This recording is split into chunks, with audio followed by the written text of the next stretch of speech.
వండు, తినదానికి తీసుకొస్తా. తింటున్నాను కదా. ఏం తినవో ఏమో, వండు, తినేదానికి తీసుకొస్తా.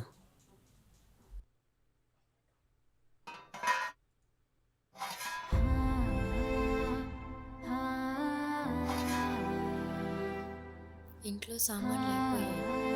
చెప్తే వాటి గురించి ఆలోచిస్తారని చెప్పలేదు మా అమ్మ. ఆకలికి నేను తట్టుకోగలను కానీ కడుపులో బిడ్డ తట్టుకోగలదా?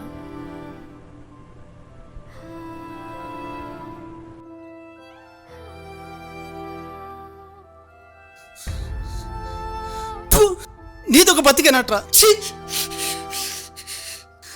కట్టుకునే పిల్లానికి కడుపులో పెట్టుకొని తిండి పెట్టలేకపోతున్నావు. చచ్చిపో చచ్చిపో చచ్చిపో.